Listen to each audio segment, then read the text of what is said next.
kelompok yang berikutnya ini, kelompok yang sekarang?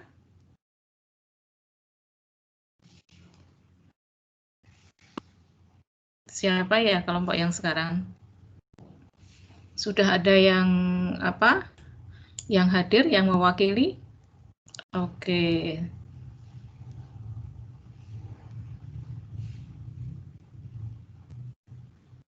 Ya, silakan. Saya tak buka SSO. Tadi di laptop ini nggak bisa soalnya kan.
Oh ya, kalian ini semester berapa ya?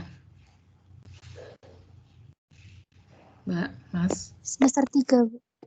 Semester 3 ya? 3, Bu. Oh iya, bayanganku semester 5 enak.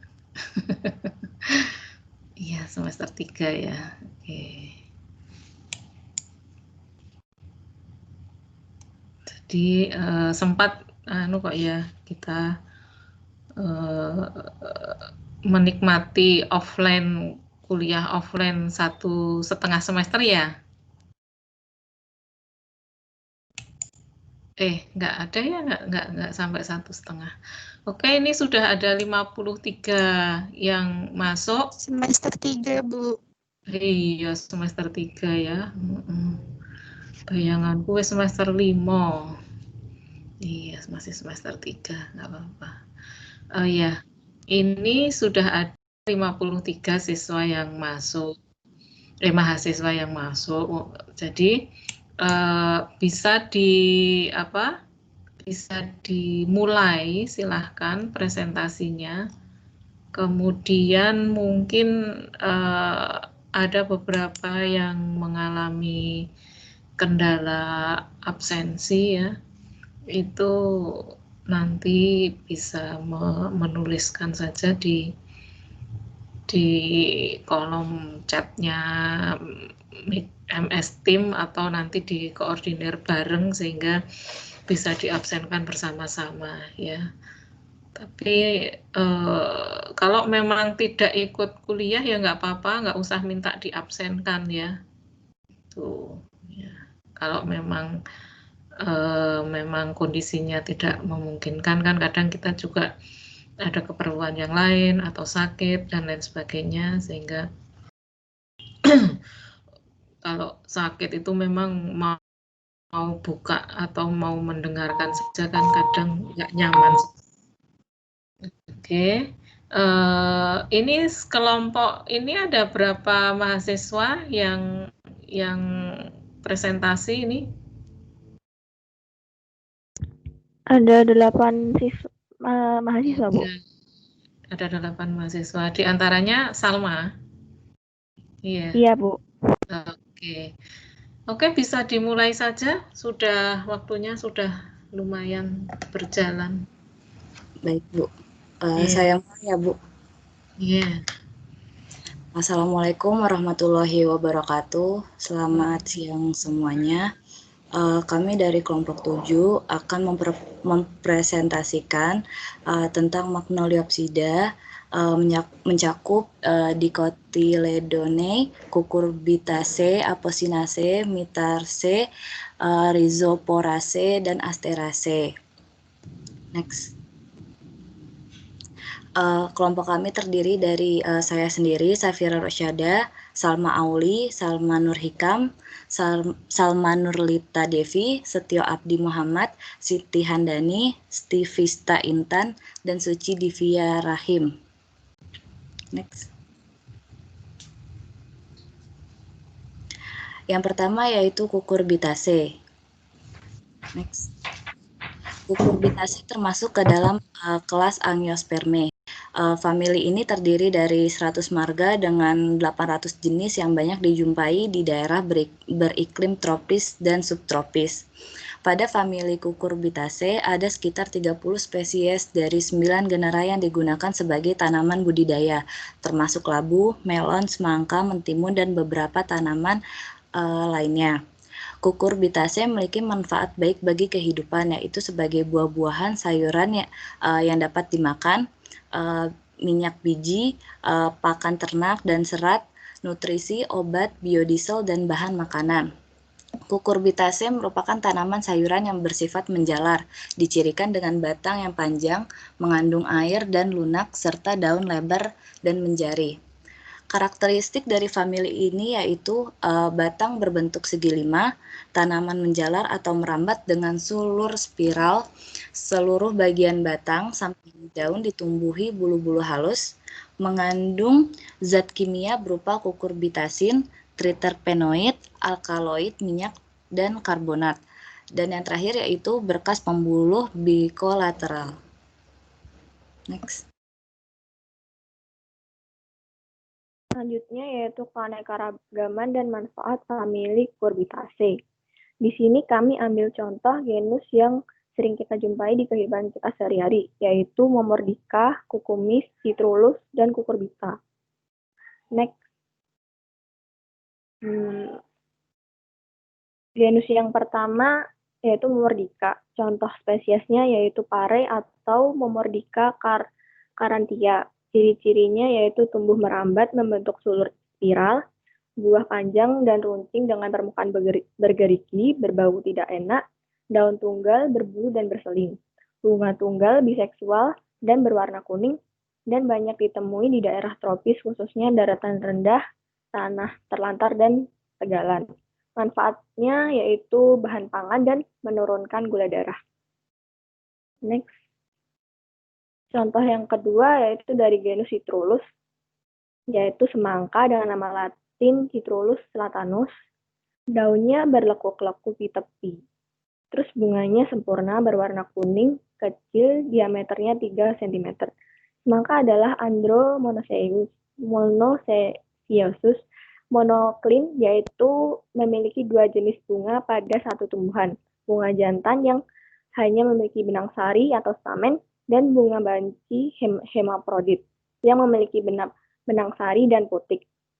Tanaman semangka berasal dari Afrika Barat, di mana tanaman ini ditemukan tumbuh secara liar. Manfaat dari buah semangka sendiri yaitu mengandung kalium yang berperan dalam menurunkan tekanan darah. Selain itu, kandungan karotenoid pada buah semangka dapat mencegah pengerasan dinding arteri maupun pembuluh vena, sehingga dapat mengurangi tekanan darah.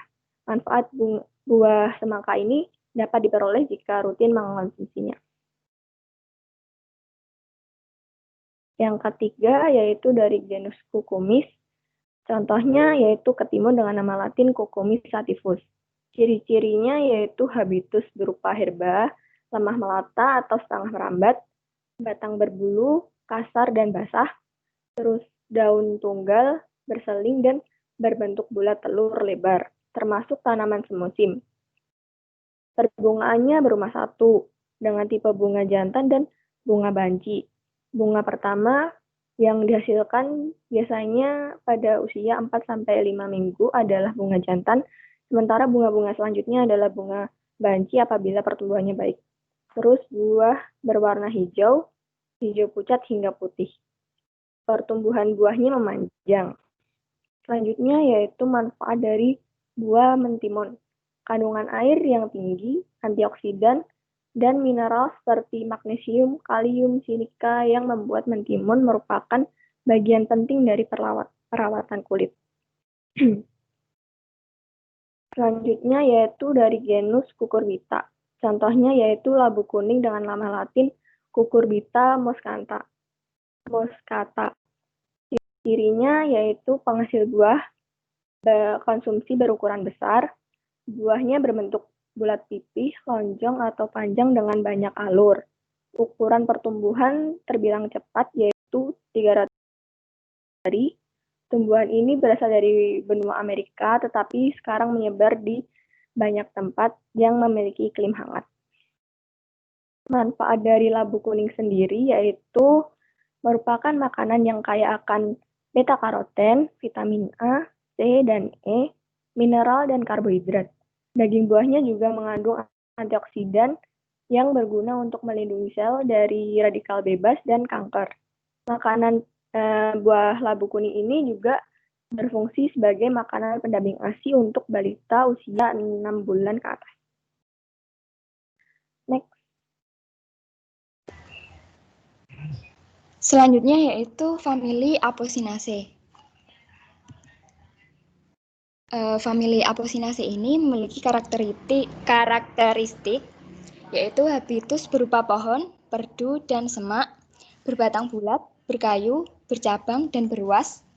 Sebagian besar spesiesnya memiliki getah dan beberapa racun dan kaya akan alkaloid atau glikosida yang ditemukan pada bijinya, misalnya yaitu pada tumbuhan Cerbera odolam.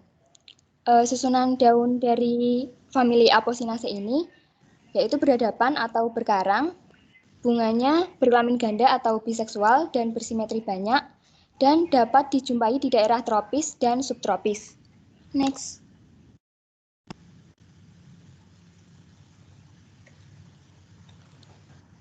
Selanjutnya yaitu keanekaragaman.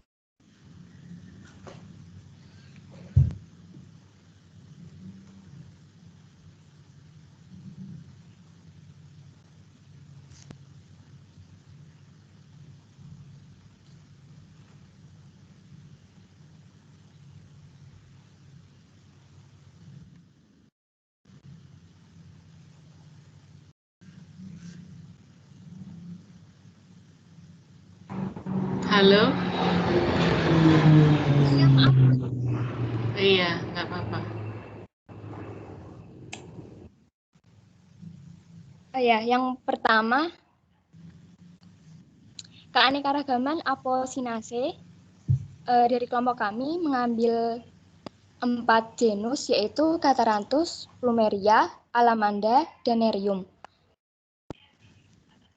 Yang pertama ada Catharanthus roseus. Ciri-cirinya yaitu habitus berupa semak, memiliki getah, bunga berkelamin ganda atau biseksual, dan bersimetri actinomorph atau berbentuk bentang. Bakal buah dari Catharanthus roseus ini yaitu menumpang atau superus. Ciri selanjutnya yaitu herba perennial yang berbunga setiap saat, memiliki kelopak berukuran kecil, bunga berbentuk terompet, dan berbilang 5. Catharanthus roseus ini biasanya ditemukan di dataran rendah dan di daerah beriklim tropis. Tapak dara ini biasanya digunakan sebagai tanaman hias dan dapat menurunkan tekanan darah, obat batuk pilek, ataupun obat tumor. Next. Yang kedua yaitu Plumeria acuminata atau Kamboja. Ciri-cirinya yaitu memiliki habitus berupa pohon, mengandung getah, batang berkayu, keras, tinggi, dan bulat. Bunganya berbentuk trompet dengan ujungnya menggulung. Lalu daun tidak lengkap karena hanya memiliki tangkai dan helai daun dan tidak memiliki upi daun atau vagina. Selanjutnya yaitu bangun daun berbentuk sudip dan biasanya masyarakat Bali menggunakan Plumeria acuminata ini untuk digunakan ketika upacara adat. Selanjutnya akan disampaikan oleh Setio. Ya, selanjutnya spesies selanjutnya yaitu Alamanda catarica. Alamandus catarica ini memiliki ciri-ciri yaitu berhabitus perdu, berakar tunggang, dengan batang berkayu tinggi mencapai 2 meter, sistem percabangan yang monopodial, daun tunggal yang berbentuk lanset, bunga yang berbentuk trompet dan berwarna kuning, dan bunganya berbentuk tandan biseksual di ketiak daun. Buah pada tanaman ini berbentuk bulat. Pada spesies ini memiliki manfaat selain sebagai tanaman hias juga dapat menjadi bahan obat. Seperti contoh itu pada getahnya yang memiliki fungsi sebagai antibakteri. Bunga alamanda juga dapat diketahui memiliki beberapa fungsi medis.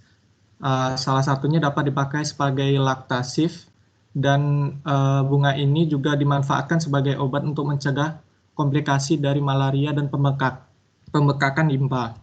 Selanjutnya itu Nerium indicum, memiliki ciri habitus perdu, akar tunggang, batang berkayu, dan daun bertekstur keras dan tajam. Daun tersusun membentuk lingkaran berjumlah 3, serta bunga yang biseksual, memiliki cabang tumbuh tegak dan ranting tebal berwarna hijau. Nah, bunga ini memiliki manfaat sebagai obat-obatan seperti membantu kram otot, menangani asma, dan mengobati kondisi pada kulit. Selanjutnya itu Myrtaceae atau famili jambu-jambuan.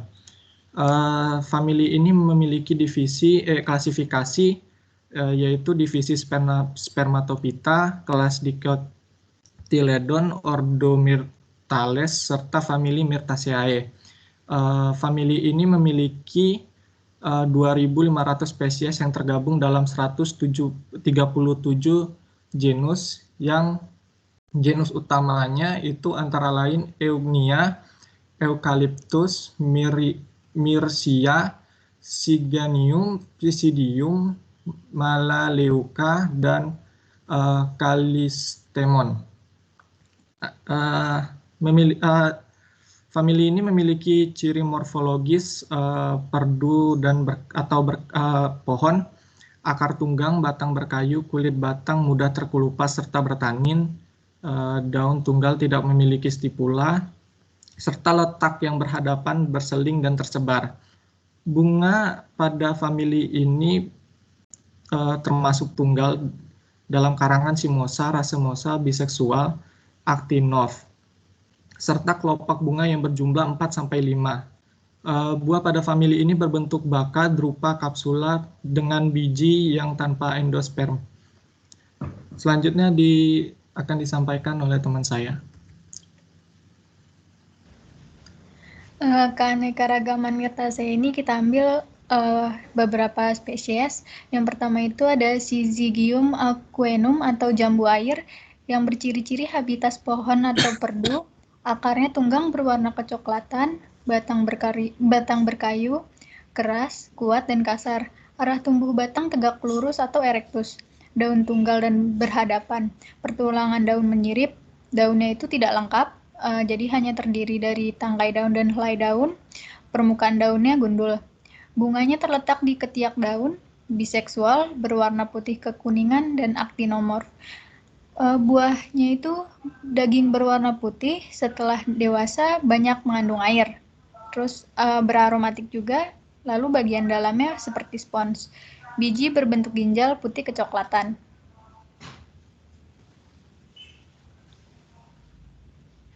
Yang kedua, Psidium guajava atau jambu batu. Berciri-ciri pohon. Akarnya tunggang, batang berkayu keras dan kuat. Pada kondisi tertentu, tanaman akan mengalami peremajaan. Percabangan simpodial, daun tunggal dan berhadapan, bunga tunggal di ketiak daun dan aktinomorf serta biseksual. Buahnya buni, warna daging buah putih, putih susu, merah muda, serta merah tua. Biji kecil dan sangat banyak di dalam mesokarp.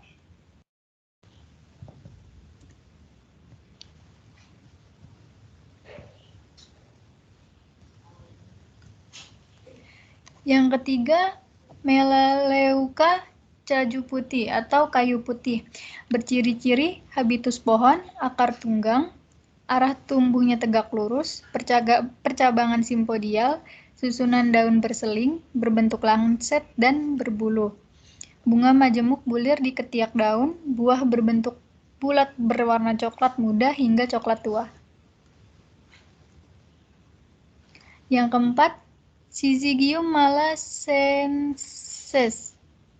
Ciri-ciri habitus pohon, batang tegak lurus dan bulat, percabangannya simpodial, akarnya tunggang, susunan daun berhadapan dengan permukaan mengkilap dan tebal, bunga majemuk di ketiak daun, buah menjorong berwarna merah.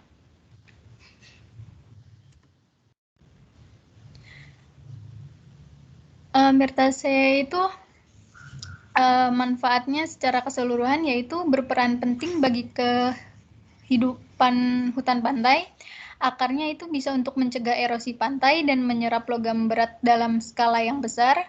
Buahnya bernilai ekonomis dan daunnya itu dijadikan sebagai obat-obatan tradisional seperti diare.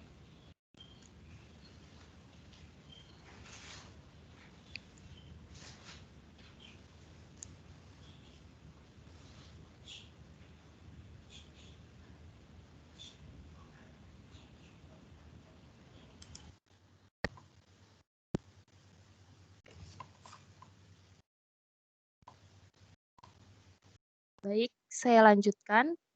Yang selanjutnya adalah Rhizoporaceae. Tolong di next. Rhizoporaceae adalah salah satu suku dari tumbuhan mangrove yang berjumlah 60 jenis di seluruh dunia. Sedangkan di Indonesia sendiri terdapat 43 diantaranya. Karakteristik umum yaitu memiliki akar tunjang yang dapat berupa akar napas, akar lutut, dan akar papan. Ditemukan di daerah lumpur berpasir, di sepanjang pantai, teluk, dan tanjung. Terdiri atas 4 genus yaitu Bruguiera, Caryopsis, Rhizopora, dan Candelia. Pada mulanya berasal dari kawasan Indo-Malaysia, kemudian menyebar ke wilayah lain. Misalnya Bruguiera dan Caryopsis kini ditemukan tersebar di India, Madagaskar, bagian utara Australia, dan seluruh wilayah Indonesia. Candelia tersebar di timur laut Sumatera, Kalimantan Barat, Kalimantan Utara, India, Burma, Thailand, Indochina, Cina, Taiwan, Jepang Selatan, dan Malaysia. Sedangkan Rhizopora memiliki wilayah penyebaran yang lebih luas yaitu sampai ke benua Afrika dan Amerika. Karakteristik khusus setiap jenis berbeda-beda terutama pada morfologi daun dan bunga. Perbedaan tersebut dapat berupa bentuk tepi daun, bentuk ujung daun, tata letak daun atau duduk daun, jumlah kelopak bunga, tipe bunga, dan warna kelopak bunga. Next.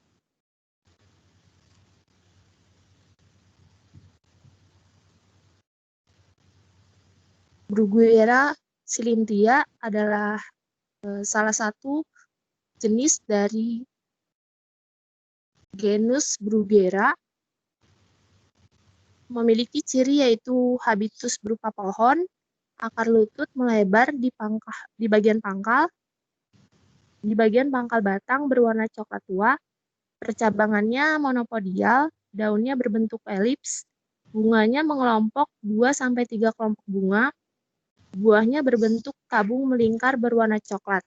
Di sini ada gambar habitus dari Bruguera cylindria.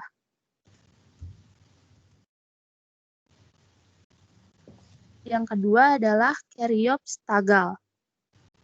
Dari genus Caryopsis memiliki ciri-ciri yaitu habitus pohon,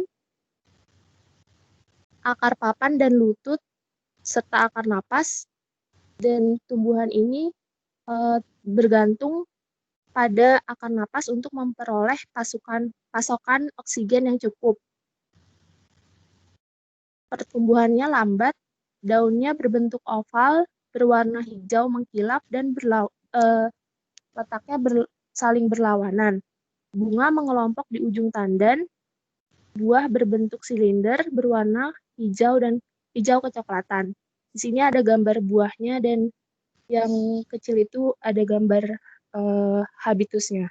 Selanjutnya yaitu Candelia candel, memiliki ciri-ciri yaitu habitus semak atau pohon kecil, hanya memiliki akar lutut, tidak memiliki akar napas. Daunnya berbentuk elips, terletak bersilangan, ujungnya membundar sedikit runcing. Bunganya berbentuk tandan bercabang dua. Buahnya berwarna hijau berbentuk oval.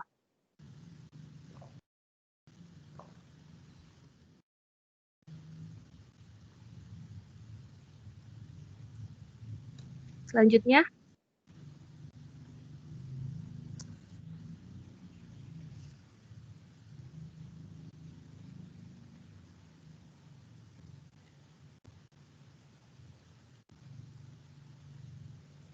tolong di next.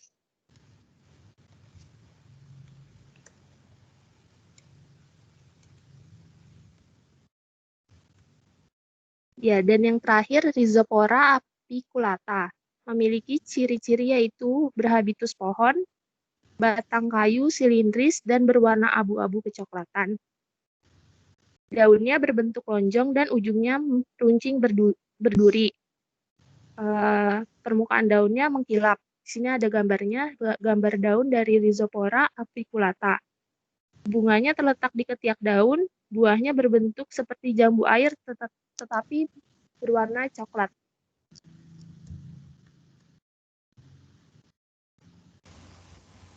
Kemudian manfaat dari famili Rhizoporaceae ini contohnya seperti Rhizopora apiculata dan Rhizopora spirosa dapat digunakan untuk obat sakit gigi. Bagian tumbuhan yang digunakan itu adalah kulit batang dan daun. Kemudian ada Bruguera gymnorrhiza dapat digunakan untuk obat mangir atau jamur di lidah pada anak balita dan kulit gatal-gatal. Kemudian bagian mangrove yang digunakan untuk obat tradisional biasanya adalah bagian akar, kulit, dan batang. Next.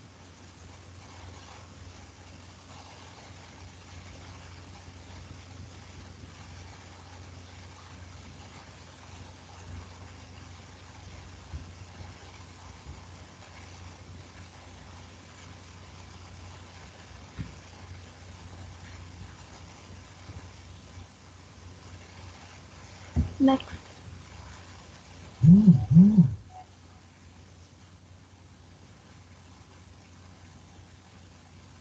Kemudian Asteraceae.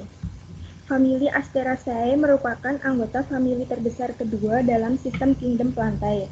Famili Asteraceae juga mendominasi vegetasi tumbuhan di bumi dengan jumlah anggota yaitu lebih dari 24.000 sampai 30.000 spesies yang tersebar hampir di seluruh dunia serta mendiami kawasan hampir di semua lingkungan. Kemudian karakteristik umum dari Asteraceae ini, Asteraceae termasuk tumbuhan herba, perdu, atau tumbuhan dengan daun tersebar atau berhadapan tunggal. Bunga dalam bongkol kecil dengan daun pembalur, sering dalam satu bongkol yang sama ada dua macam bunga, yaitu bunga cakram berbentuk tabung dan bunga tepi berbentuk pita. Bunga tepi dalam satu lingkaran atau lebih. Semua bunga bisa berbentuk tabung atau bisa berbentuk pita. Daun pelindung dari bunga terpisah kadang-kadang seperti sisik jerami. Bunga beraturan atau stangkat tunggal dengan kelopak yang umum sangat tidak jelas. Mahkota berdaun lepas, benang sari berada dalam tabung mahkota, bakal buah terendam dengan satu bakal biji.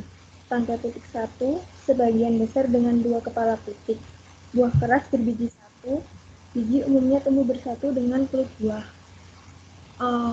Hidupnya secara terestrial dan termasuk dalam Dicotyledonea. Next.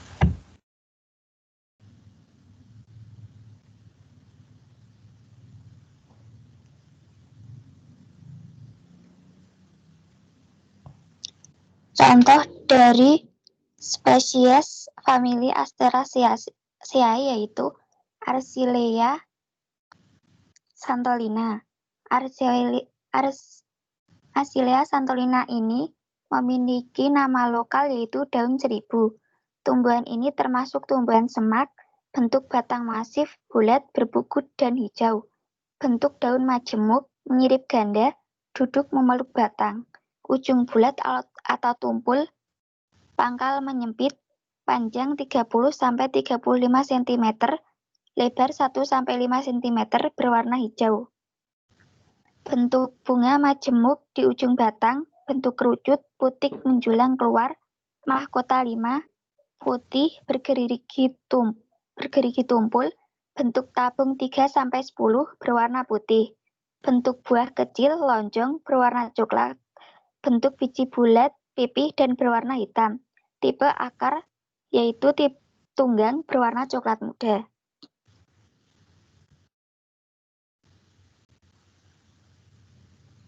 Selanjutnya adalah Ageratum conizoides. Ageratum conizoides ini memiliki nama lokal bebandotan. Ciri morfologinya termasuk tumbuhan herba, permukaan batang kasar dan dipenuhi rambut, warna batang hijau kekuningan, pangkal daun menepi, tepi daun bergerigi, bunga terletak di bagian terminal dan aksilar, serta bagian petal bunga tabung berwarna ungu atau putih. Next.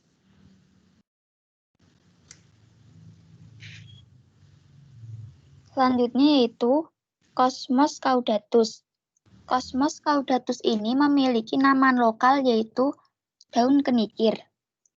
Memiliki ciri morfologi yang termasuk tumbuhan perdu, bentuk batang tegak, bentuk bunga majemuk, bentuk buah jeras, bentuk biji keras dan kecil, juga memiliki perakaran yang tunggang.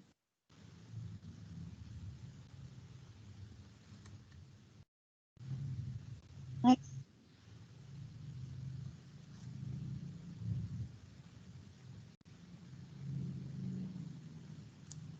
Selanjutnya yaitu ada Eclipta alba. Tumbuhan ini disebut sebagai urang-aring. Ciri morfologinya termasuk dalam tumbuhan herba, bentuk batang bulat dan bercabang, tipe daun tunggal dan berbentuk bulat telur. Tipe bunga majemuk, biji berbentuk jarum, berwarna hitam, memiliki perakaran tunggal.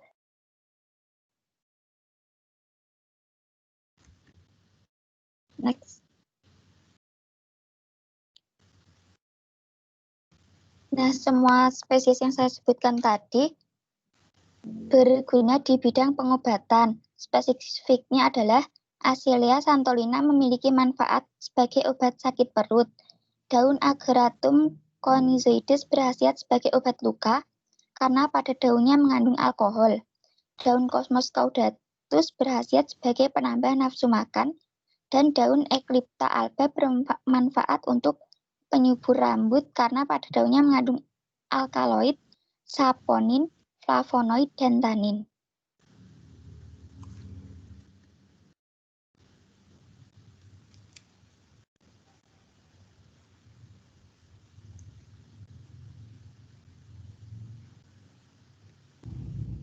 Selanjutnya saya serahkan kepada moderator.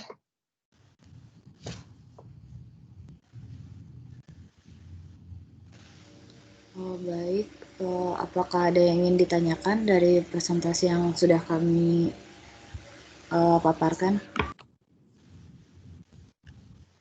Slide-nya bisa yang paling awal. Ini ada yang resen juga, Muhammad. Nah, yang aja judulnya. Bu Lilik mau lihat anggotanya, kan belum pada absen, saya absenkan sekalian. Yang judul slide kan ada nama nama presenternya siapa saja tadi.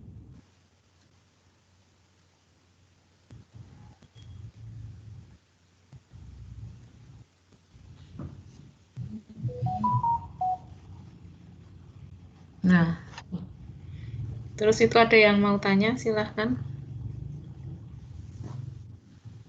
Saya Firmanda izin bertanya. Tadi disebutkan ada akar napas, yaitu berfungsi untuk mengambil oksigen, dan juga ada akar lutut. Ketika saya lihat itu akar lutut bentuknya dari dalam tanah, keluar terus masuk lagi ke dalam tanah. Lalu apakah ada tujuan atau fungsi dari karakteristik seperti itu?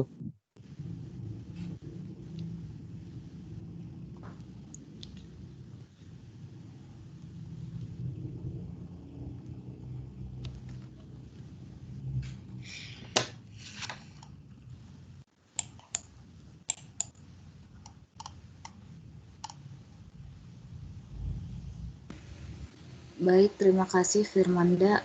Ada yang ingin bertanya kembali?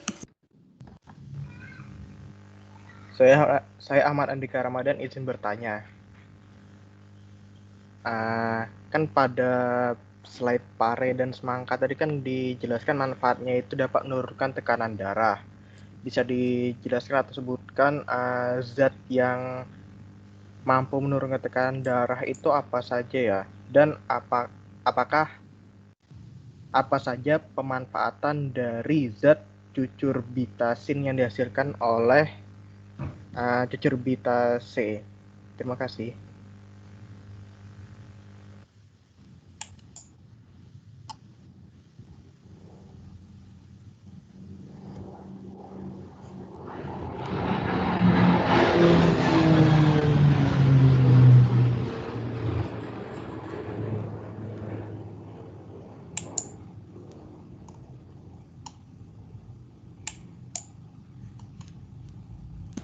Iya, terima kasih. Mungkin satu penanya lagi ya.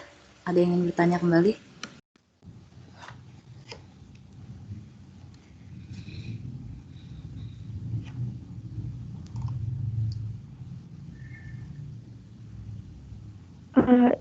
Permisi, saya Latifata izin bertanya.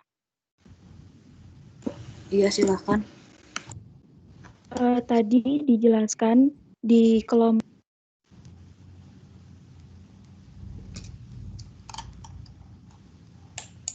Putus.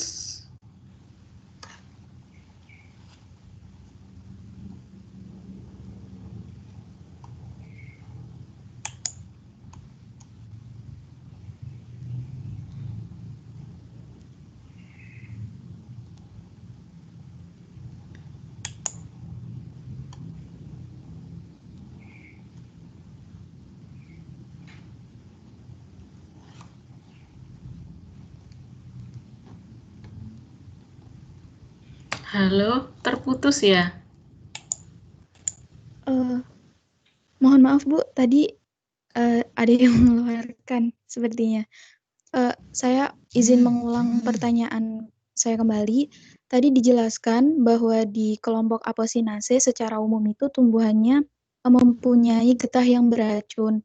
Sedangkan pada beberapa spesies tertentu itu justru getah tersebut mempunyai manfaat sebagai antioksidan.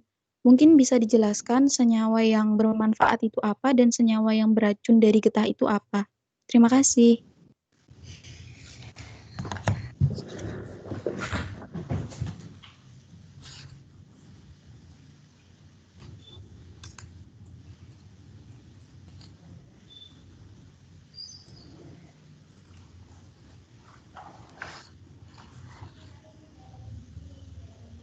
Baik, terima kasih atas pertanyaannya. Mungkin saya akan mencoba menjawab pertanyaan dari Andika mengenai kandungan kimia yang berkhasiat untuk menurunkan tekanan darah pada semangka ya. Pada semangka itu kandungan kimianya yang berguna untuk menurunkan tekanan darah, yaitu kandungan karotenoidnya. Di situ dapat mencegah pengerasan dinding arteri maupun pembuluh vena sehingga dapat mengurangi tekanan darah. Sementara pada pare itu mengandung zat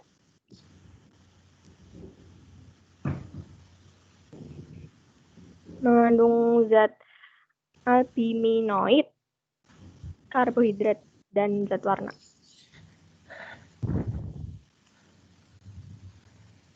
Pada kandungan albuminoid itu yang dapat menurunkan gula darah, bukan tekanan darah tapi gula darah ya. Begitu. Apakah dapat menjawab, Andika?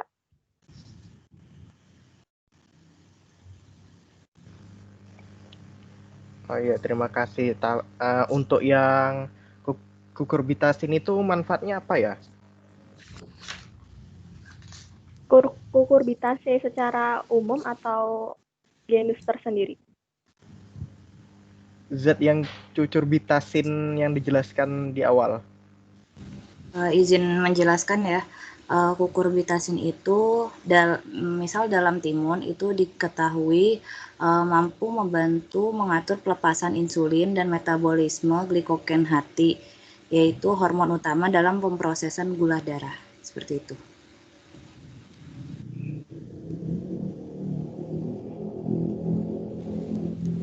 Oh ya, terima kasih atas jawabannya. Iya.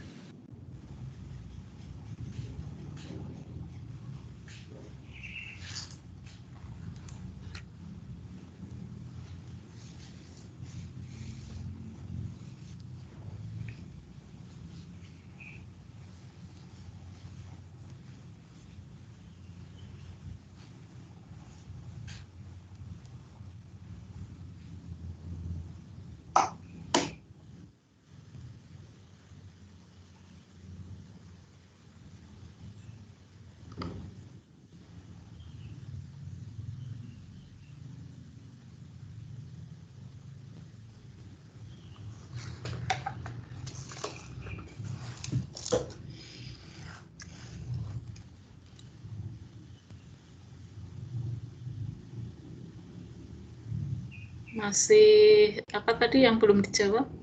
Yang aposinase ya kalau nggak salah ya. Maaf Bu, izin menjawab untuk pertanyaan dari Latifata. Senyawa getah di famili Apocynaceae yang beracun yaitu adanya zat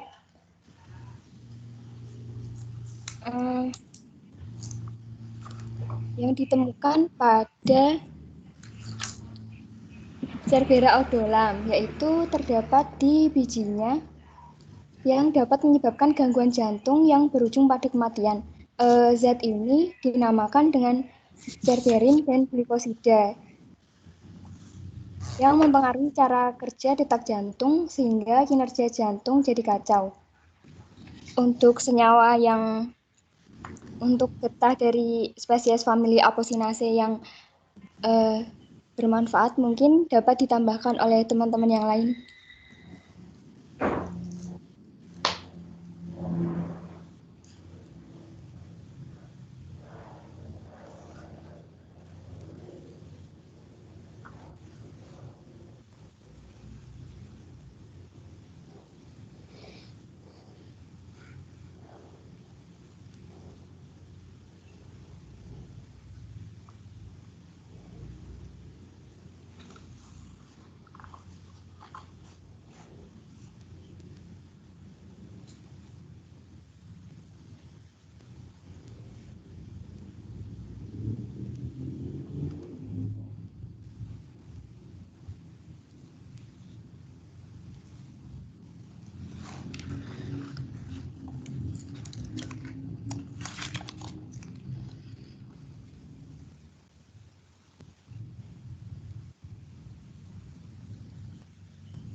Saya akan menambahkan dari pertanyaan Latifata, getah dari famili Apocynaceae yang bermanfaat yaitu pada bunga alamanda yang memiliki sifat antibakteri dan juga antibiotik, sehingga dapat dijadikan sebagai obat kanker dan pencegah kuman atau bakteri.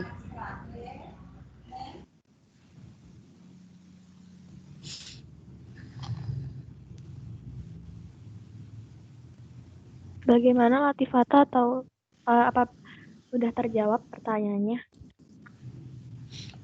Iya, terima kasih. Sudah terjawab. Iya.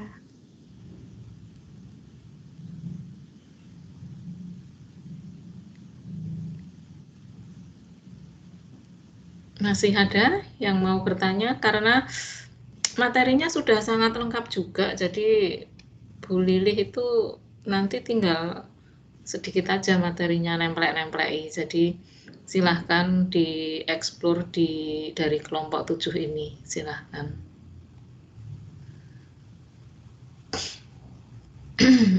Izin menjawab pertanyaan dari Firmanda. Tadi pertanyaannya mengenai fungsi struktur akar lutut itu bagaimana? Akar lutut itu fungsinya untuk membantu pernafasan tumbuhan mangrove. Di beberapa artikel belum ada penjelasan lebih lanjut mengapa strukturnya keluar lalu masuk lagi. Namun kalau dilihat dari struktur tanah habitat mangrove itu sendiri, mengharuskan mangrove itu menyerap oksigen lebih.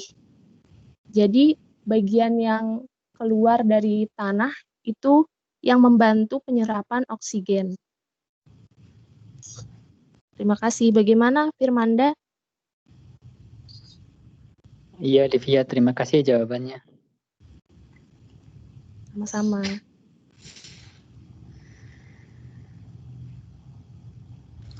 Baik, semua pertanyaan sudah terjawab ya. Dibuka pertanyaan kembali. Bagi ada yang ingin bertanya, silahkan.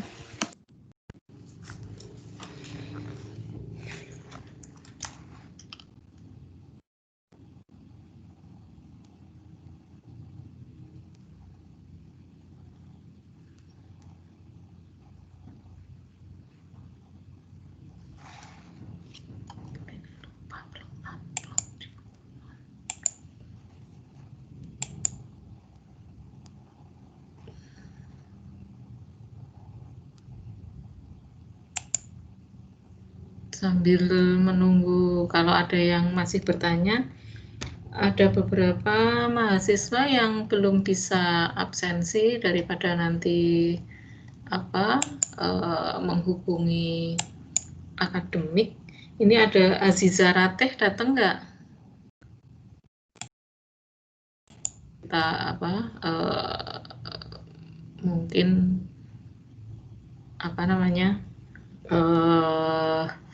nggak bisa absen. Kemudian Adelita, Amelia, Eki Adiarsa, dan Syahidah, ya, silahkan nanti. Apakah tidak hadir atau kesulitan untuk absen, ya. Ada yang mau bertanya lagi? Ini bagus loh materinya, kemarin juga bagus, hari ini juga bagus, jadi nanti ini semuanya bagus-bagus semua ini. Eksplornya lumayan ya.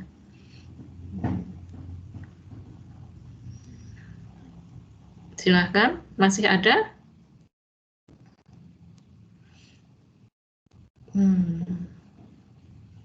Ini nanti kan sampai jam 11.40.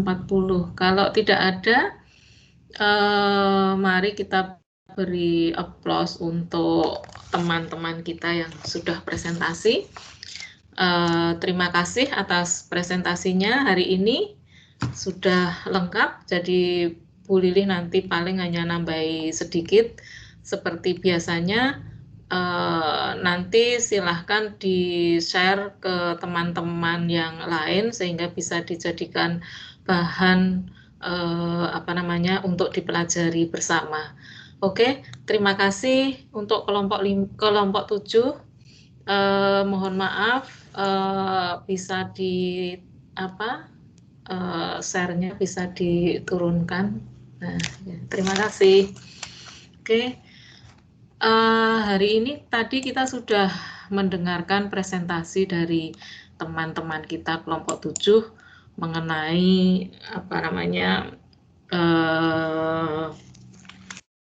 contoh dari Magnoliovita ya, yang berasal dari subkelas Delinidae, Rosidae, dan Asteridae ya. Masing-masing memang kita tidak bisa memberikan contoh semuanya, tapi diharapkan dari situ sudah mewakili ya.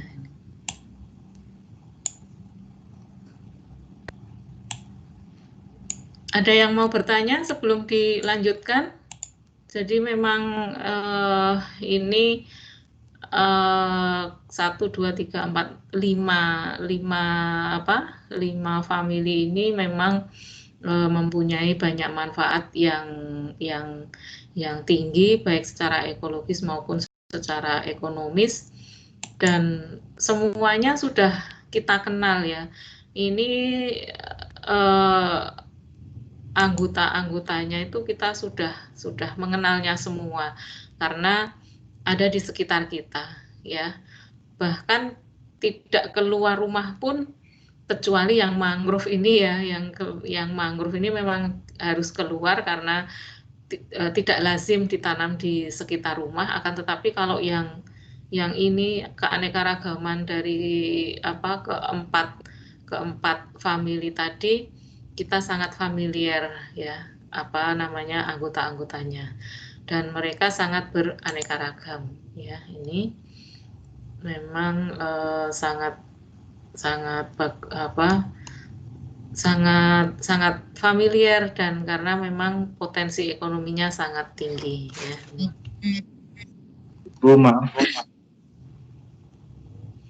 Jadi keanekaragaman dari Cucurbitaceae itu baik yang sudah dibudidaya maupun yang liar itu sangat banyak, dan ini hanya contoh-contohnya tadi sudah.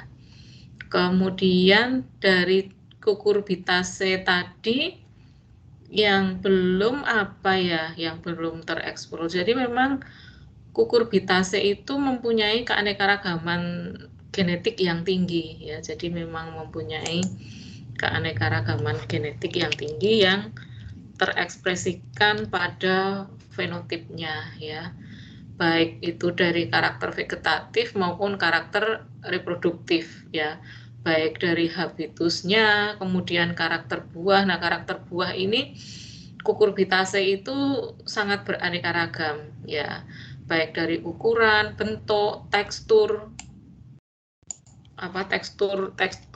dalam maupun tekstur kulit itu sangat beraneka ragam, warna dan rasa ya ini. Nah, yang sudah dibudidayakan itu kurang lebih 30 spesies dari 9 genus. Nah, ini contohnya saja, ini pare yang tadi sudah dibahas.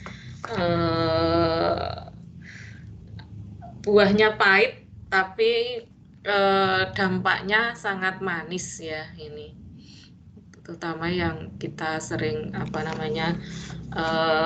beberapa dari sejawat kita ataupun saudara kita yang menderita diabetes mellitus, terutama yang tipe 2 ya, itu bisa diminimalisir dengan memakan pare pahit ini ya. Dan ini sangat bervariasi ya, baik dari ukuran, kemudian bentuknya, kemudian teksturnya, ini ternyata sangat bervariasi, dan warnanya, gradasi warnanya ternyata berbeda-beda ya. Di Indonesia menurut catatan ada 3 tipe ini, walaupun sebenarnya ini juga sering kita lihat ya ini. Kemudian yang lain-lainnya juga sebenarnya sering kita lihat. Ini salah satu contoh dari Cucurbitaceae ya ini. Dan ini juga waluh itu juga beraneka ragam ya, ini sangat bervariasi ya. Kemudian luva ini gambas ya, kalau bahasa bahasa daerahnya gambas atau memes, termemes ya. Di beberapa daerah itu menyebut gambas, ada yang menyebut termemes dan lain sebagainya. Itu juga ternyata kandungannya sangat bagus untuk dikonsumsi ya. Kalsiumnya tinggi, magnesiumnya tinggi, potasiumnya juga tinggi, vitamin A-nya juga tinggi. Jadi mungkin ini bisa untuk diet ya. Ini diet maksudnya untuk menjaga berat badan dan lain sebagainya dengan apa kandungan mineral seperti ini cukup bagus ya ini. Nah, yang apa namanya? Ini karakternya tadi sudah bahwa yang paling yang mencolok dari kukurbitase itu adanya ini tendril ini atau sulur di ketiak daun ya, itu merupakan khas dari kukurbitase ya.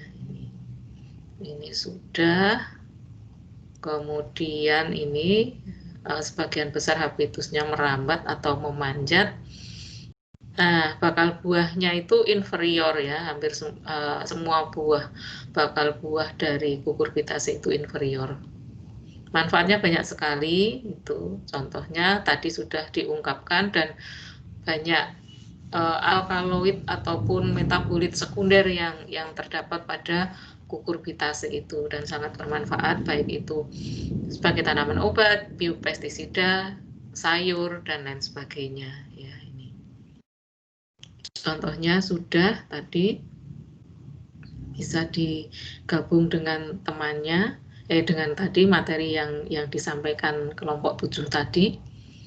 Nah, di sini ada beberapa permasalahan taksonomi yang sampai sekarang mungkin masih sering diperbincangkan, yaitu bahwa dulu itu kukurbitase itu masuk ke dalam ordo Campanulales karena didasarkan pada yang semua korolanya itu Gamopetalus. Apa yang disebut dengan korola Gamopetalus? Daun mahkotanya itu menyatu ya, tidak berlepasan, jadi berlekatan, membentuk corong biasanya. Nah, itu disebut dengan Gamopetalus. Kemudian struktur stamennya juga sama, kemudian serta ovariumnya yang inferior ini. Jadi dulu kukurbitase itu masuk ke dalam ordo Campanulales. Kemudian tahun 36 ini Engler dan Diels ini membuat famili tersendiri dari kukurbitase itu. Jadi kukurbitase itu dinaikkan menjadi ordo tersendiri, yaitu Cucurbitales dengan berbagai famili lagi yang ada di Cucurbitales itu. Dan ini anggota dari Cucurbitase maupun dari Cucurbitales maupun Campanulales ini berkerabat dekat. Nah, sebenarnya ini peluang bagi kita peneliti itu memang banyak hal yang bisa diteliti dari kukurbitase ini, baik dari tadi senyawa bahan alam, untuk pengobatan, untuk biopestisida, untuk antibakteria dan lain sebagainya, itu kita bisa kaji ya, untuk kesehatan dan lain sebagainya. Kemudian dari segi biodiversitas itu juga masih terbuka peluang untuk melakukan eksplorasi dari keanekaragaman kukurbitase yang ada di sekitar kita. Kemudian juga yang tidak kalah menariknya adalah kalau penelitian taksonomi dari segi eksplorasi itu kan taksonomi alfa gitu ya. Nah, kita bisa meningkatkan pengetahuan dari tidak hanya sekedar eksplorasi saja, tetapi kita bisa melakukan juga eksplorasi dari bidang biosistematik ya. Jadi bagaimanakah keanekaragaman dan hubungan kekerabatan di antara mereka. Nah, ini bisa mendasarkan dari berbagai sumber. Kemudian kita bisa menguji kembali juga apakah memang anggota dari ordo Campanulales ini berkerabat dekat dengan anggota dari famili Cucurbitaceae ini. Nah, kita ambil dari spesies dari Cucurbitaceae dan kita ambil dari spesies yang ada di ordo Campanulales ini. Kemudian kita uji menggunakan hubungan kekerabatan analisis genetik. Nah, bagaimana kedekatannya? Apakah memang dekat seperti itu? Itu bisa juga menjadi peluang bagi kita dalam penelitian yang lebih lanjut itu ya. Nah, ini Rhizoporaceae. Tadi contohnya juga sudah sangat banyak. Ini ada sekitar memang 100 spesies dan yang paling menonjol juga bahwa tipe perkecambahan dari Rhizoporaceae ini sebagian besar adalah vivipari. Jadi dia masak di atas, masak pohon, maksudnya embrio itu bukan embrio ya, seedling itu sudah berkecambah di pohon. Kemudian ketika jatuh itu sudah dalam bentuk anaan itu ya. Nah, ini kan karena kaitannya adalah dengan adaptasi dari Rhizoporaceae ini yang sebagian besar adalah berada di kawasan mangrove ya, ini di tepi pantai. Ini salah satu bentuk adaptasinya adalah perkecambahan yang vivipari ini. Ini beberapa contohnya. Ini Rhizopora mucronata ya. Ini. Jadi kalau di pantai utara itu Rhizoporanya itu ada kurang lebih ada 3 spesies, yaitu Rhizopora mucronata, Rhizopora stylosa, dan yang satu Rhizopora apa ya? Lupa kok Bu Lili. Ada yang ingat? Ada yang tahu? Rhizopora mucronata, Rhizopora stylosa, dan ada satu lagi spesies dari Rhizopora. Bu Lili sudah lama banget penelitian mengenai Rhizopora ini, dikaji dari morfologi dan bentuk morfologi kromosom ya. Karena Rhizopora ketiga spesies Rhizopora itu kan mempunyai penampakan yang hampir sama, sehingga dengan menambah data karakter dari kromosom itu memudahkan membantu untuk memisahkan ketiga spesies tersebut. Bu Lili jadi ingat. Jadi Rhizopora stylosa, Rhizopora apiculata, dan Rhizopora mucronata, yaitu kawasan pantai utara Jawa sebagian besar disusun Rhizopora dari 3 spesies itu. Nah, Rhizopora itu merupakan genus yang dominan dari Rhizoporaceae ini. Ya, ini adalah distribusi Rhizopora yang ada di dunia ya ini. Jadi memang kawasan Malaysiana ini, kawasan dan termasuk di dalamnya Indonesia itu memang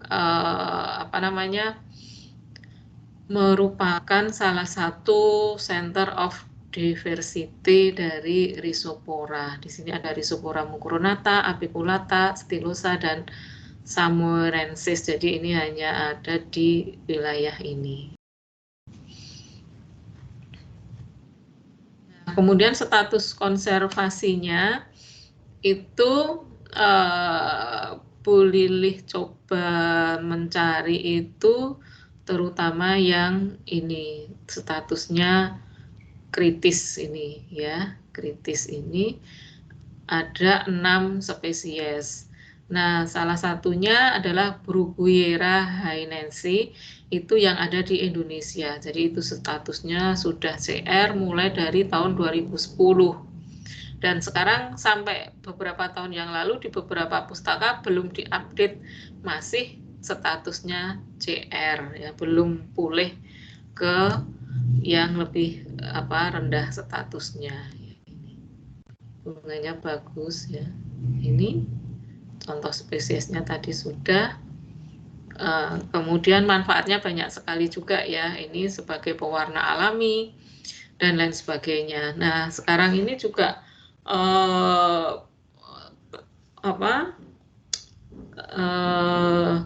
industri batik dan industri kerajinan tangan dan yang lain sebagainya itu kan mereka banyak yang menggunakan pewarna-pewarna yang berasal dari alam. Nah, diantaranya adalah menggunakan salah satu spesies dari Rhizoporaceae ini, dan hasilnya memang bagus ya, akan tetapi mangrove itu kan juga agak sulit dalam budidayanya, sehingga memang harus berhati-hati ketika kita menggunakan pewarna alami dari ini. Boleh mengambil tapi jangan mematikan, itu ya, prinsip konservasi kan seperti itu. Nah, selanjutnya Myrtaceae ya. Myrtaceae ini juga ada di sekitar kita banyak sekali ya. Ini kalau kita ingat jambu itu Myrtaceae. Kalau kita ingat minyak kayu putih yang sangat familiar dengan kita, apalagi kondisi sekarang, itu juga famili dari Myrtaceae ya. Ini Myrtaceae itu atsirinya banyak sekali ya, minyak atsiri baik di daun maupun di kulit batangnya ya. Ini sudah. Nah, ini karakter pembeda dari Myrtaceae itu adalah daunnya itu berkelenjar. Ini yang membedakan juga ya. Kemudian benang sari berjumlah banyak dengan ujung berkelenjar juga. Nah, kemudian bakal buahnya inferior. Inferior itu berarti di bawah ya. Di bawah. Kemudian karpelanya banyak, itu salah satu karakter pembeda. Nah, ini contohnya, ini juga Myrtales ya. Ini jambu apa namanya yang sekarang sudah langka itu, jambu apa? Di Fakultas MIPA ada nggak ya ini? Jambu Dersono ya. Nah, ini yang tadi disebut dengan inferior, ini adalah bakal buahnya terletak di bawah dasar bunga ya ini. Nanti praktikum jam berapa? Jam 1 ya? Jam 1 praktikum. Iya, Bu. Iya, Bu, jam 1, Bu. Oke, kita percepat saja ini. Nah, genus yang terbesar dari Myrtaceae itu adalah Syzygium. Ada sekitar 1000 spesies. Dan di Jawa sendiri ada 60 spesies ya ini. Kemudian di Borneo, Filipina, New Guinea masing-masing sekitar 200 spesies. Dan di Celebes ini masih banyak yang belum diberi nama. Sebenarnya ada sekitar 100 spesies. Dan sekitar 14 spesies itu yang baru bernama.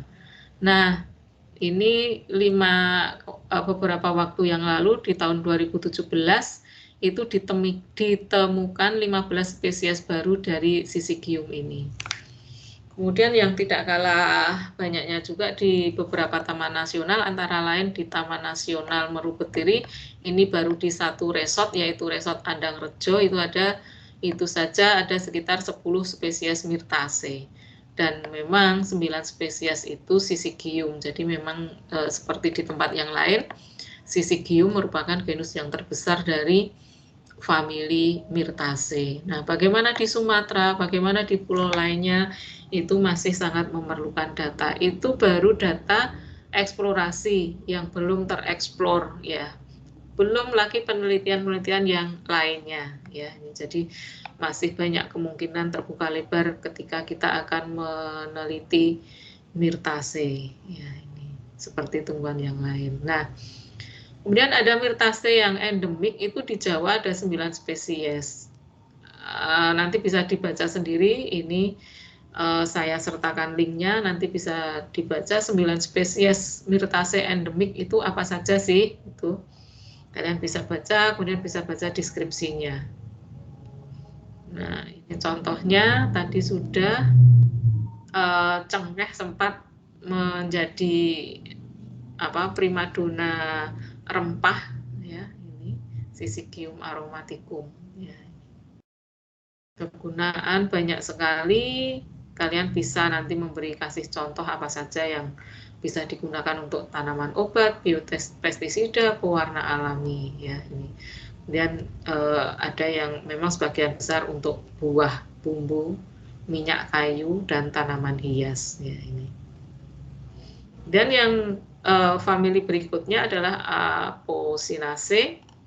Ini subkelasnya Lamidae ya ini. Apocynaceae juga kita lebih sering banget bersentuhan dengan Apocynaceae. Di kampus banyak juga beberapa spesies yang masuk ke dalam famili Apocynaceae. Ada Tevetia, ada Lamanda, ada Gerbera dan lain sebagainya. Ya, ini. Kemudian ini juga kaya manfaat. Nah, apa yang menarik dari Apocynaceae banyak ya. Ini ada karakter pembeda yang membedakan dengan anggota famili yang lain, bahwa aestivasionya mahkotanya membelit, koronanya korolen, kemudian bakal buah bebas, tangkai putiknya tunggal, kepala putik berbentuk barbel ya ini. Jadi ini terpuntir atau kontorte ya, ini di sini. Ini ada Tevetia, ini Tevetia kalau ini contohnya ya. Di praktikum kemarin menggunakan apa kalian? Yang ada di sekitar kamu. Sebenarnya ini kan Apocynaceae kamu bisa pakai juga dengan menggunakan tapak doro ya. Tapak doro bisa, itu kan mudah di sekitar kita. Kemudian Alamanda juga mudah ya ini. Ini Catharanthus yang tadi tapak doro ini. Tapak doro ini dua sisi yang berbeda juga, bisa untuk pengobatan tapi juga bisa meracuni ya, ini tapak doro ini. Vincristinnya bisa digunakan sebagai anti kanker, mengobati kanker. Tetapi ini juga bisa digunakan untuk doubling kromosom, jadi bisa membuat poliploid kromosom, itu juga dari sini, dari Catharanthus ini. Makanya ketika kita menggunakan Catharanthus ini sebagai obat ya, kita harus berhati-hati ya, jangan sampai kelebihan dosis ya, karena ini bisa membuat menjadi kebalikannya ya ini. Untuk aman ya, kalau mau menggunakan vincristin dari Catharanthus ini ya, kita bisa beli yang sudah ekstrak, sehingga kita bisa ada aturannya di situ berapa dosis yang harus digunakan ya. Ini manfaatnya banyak ini. Kemudian permasalahan taksonomi. Nah, Apocynaceae itu berkerabat dengan Asclepidaceae. Contoh Asclepidaceae itu bunga yang berwarna ungu di tepi pantai. Bunganya indah, ada koronanya. Itu bunga apakah dia? Bunga apa? Biduri, Bu. Iya, biduri. Itu bagus ya, itu bunga biduri itu. Itu seratnya biduri itu sangat kuat ya, seratnya biduri itu. Kalau kita lihat kan memang agak mengkilap toh serat dari biduri itu, dan warnanya kekuningan itu, dan itu ternyata seratnya sangat kuat sekali itu.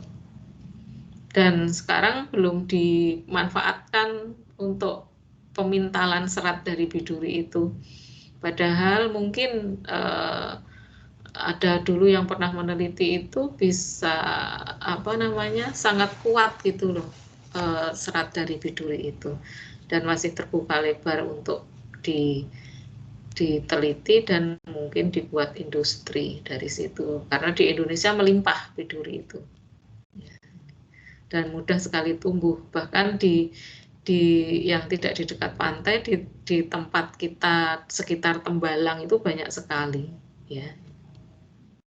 Banyak permasalahan taksonomi di Apocynaceae ini ya. Ini dulu sebagai ordo sendiri, Gentianales. Kemudian ada yang memasukkan ordo ke Contortae. Kemudian dibuatlah ordo tersendiri yaitu Apocynalis ini ya. Bahkan kemudian beberapa famili ini malah masuk ke sini, ke Apocynalis ini ya. Nah, Astraceae itu famili yang sangat familiar di sekitar kita ya. Ini jumlahnya adalah spesiesnya banyak sekali ya. Jadi tadi berapa jumlah kedua yang menguasai tumbuhan yang menguasai dunia itu adalah dari famili Astraceae ini. Distribusinya sangat luas sehingga dia mudah sekali beradaptasi. Dia bisa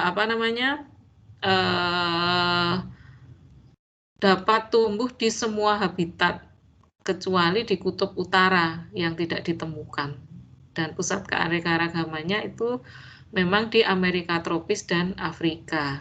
Nah, karena dia mempunyai distribusi yang luas dan mampu menempati habitat yang luas, ini maka mudah sekali Astraceae itu tumbuh di mana-mana dan potensial sekali sebagai tumbuhan invasif ya, potensial sekali dia sebagai tumbuhan invasif yang bisa suatu ketika nanti spesies dari Astraceae itu akan menguasai menguasai habitat di situ. Contohnya adalah misalnya contoh dari Astraceae yang bisa menjadi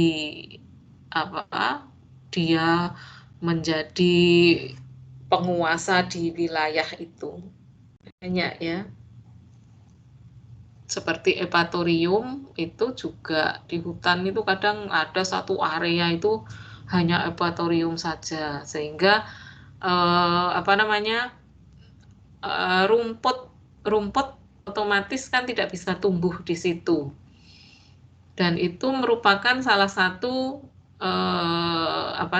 musuh alami dari suatu pengelola Taman Marga Satwa. Contohnya misalnya jika di situ memang Taman Nasional itu membuat yang fokusnya kepada contohnya banteng ya, Nah, banteng itu kan tidak makan Epatorium, tapi dia makan rumput. Karena semakin merajalelanya Epatorium yang ada di situ, maka rumput-rumput di situ kan tidak bisa bertahan. Sehingga otomatis akan mengancam juga keberadaan populasi banteng yang ada di wilayah tersebut. Dan itu yang menjadi concern dari beberapa taman nasional itu ya. Contohnya. Kemudian Widelia itu juga sangat potensi sebagai tanaman invasif dan sampai sekarang juga masih dilakukan banyak penelitian bagaimana cara mengelola tumbuhan invasif yang ada itu ya. Ini tadi distribusinya sangat luas dan hanya di kutub utara yang tidak ditemui. Kemudian di Jawa itu Astraceae di Flora of Java di volume 2 itu ada 227 jenis dari 107 marga. Dan ini dari 227 jenis ini 92 jenis itu merupakan tanaman budidaya yang merupakan introduksi, baik sebagai sayur maupun tanaman hias. Nah, tanaman budidaya introduksi tersebut akan berpengaruh terhadap kontribusi jumlah jenis di Pulau Jawa. Dan sekarang perdagangan tumbuhan itu kita tidak bisa membendungnya ya. Jadi seller-seller tanaman hias itu bisa memesan sendiri dari luar negeri kemudian dibudidaya di Indonesia. Nah, kemungkinan menjadi tumbuhan invasif juga sangat mungkin jika tumbuhan itu nanti keluar dari tumbuhan budidaya. Maksudnya keluar ke habitat yang tidak dibudidayakan. Di sini ada beberapa contoh. Ini contohnya adalah ini Hepatorium capillifolium itu yang ini. Kemudian Praxelis clematide itu juga sangat berperan sangat potensial sebagai tanaman invasif. Nah, ini kalian mesti ini pernah lihat ya. Ini yang Hepatorium capillifolium itu yang daunnya seperti adas. Sering ditanam di depan rumah. Tapi ini bukan adas ya, ini bukan adas. Dan di Jawa Barat itu populasi ini sudah meliar. Jadi tidak hanya di sekitar pekarangan rumah. Ini karena masuk ke Indonesia melalui perdagangan tanaman hias. Kemudian ini juga ini yang sering digunakan sebagai tanaman yang menggantung itu loh, yang untuk di hotel-hotel, kemudian nah ini pernahkah lihat seperti ini? Di pagar-pagar yang memang indah. Nah, ini ternyata juga di beberapa negara itu sudah lolos dari budidaya dan ternaturalisasi. Jadi menjadi liar. Ini contohnya di Taiwan. Nah, ini sebagai tanaman hias gantung. Nah, di India, di Myanmar, di Thailand juga inilah. Di Indonesia belum ada yang meneliti ini apakah sudah ternaturalisasi juga itu ya, ini contohnya. Jadi memang Asteraceae itu kalau dari segi filogeni itu merupakan karakter yang paling maju di Angiospermae ya. Oke, sudah, ini sudah tadi juga. Nah, ini karakter diagnostik dari Asteraceae yang sangat penting adalah bunganya bongkol, rambut papus, kepala sari ini, kemudian bakal buah unilocule inferior ya ini. Di kakak kelasmu sekarang juga ada yang penelitian Asteraceae satu genus yaitu Bidens yang juga menjadi gulma di Semarang, Kabupaten Semarang.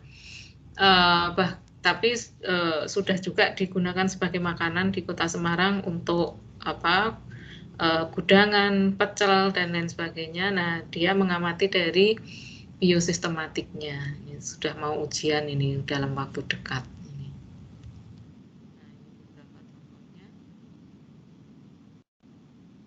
Ini gambarnya.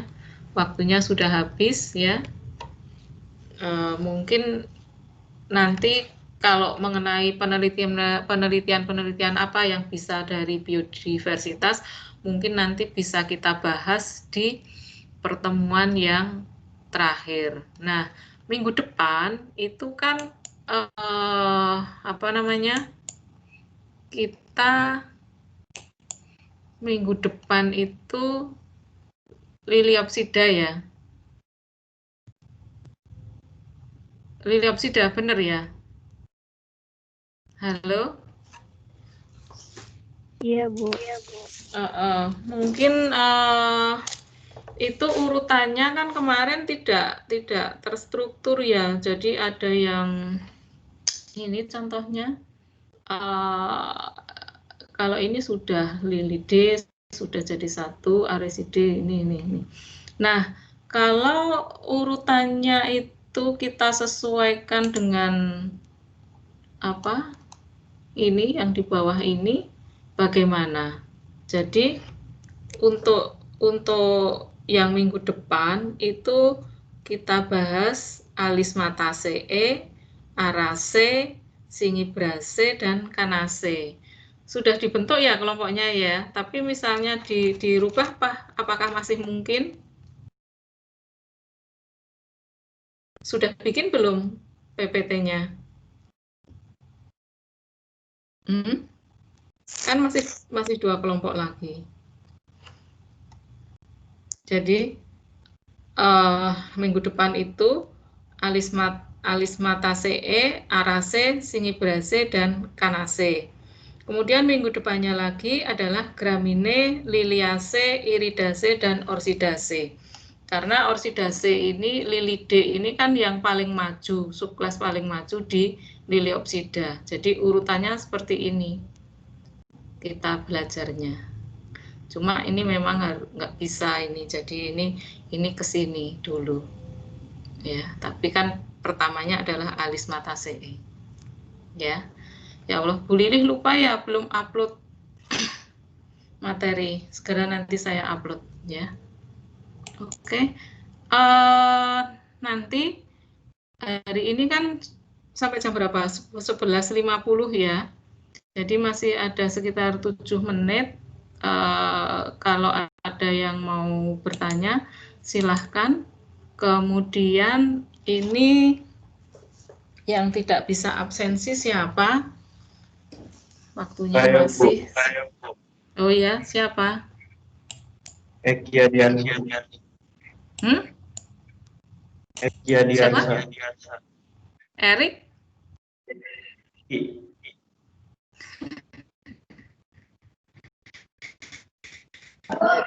Saya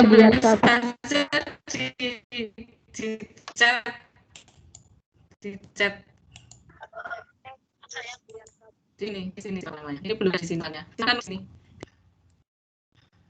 Ini daftar. Walah, Eki Adiarsa.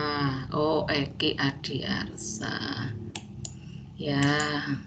Saya juga, Bu. Ya.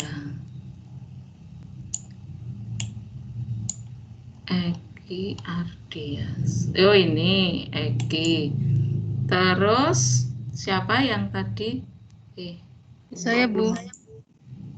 Ya, sebentar. Syahidah. Oke. Syahidah.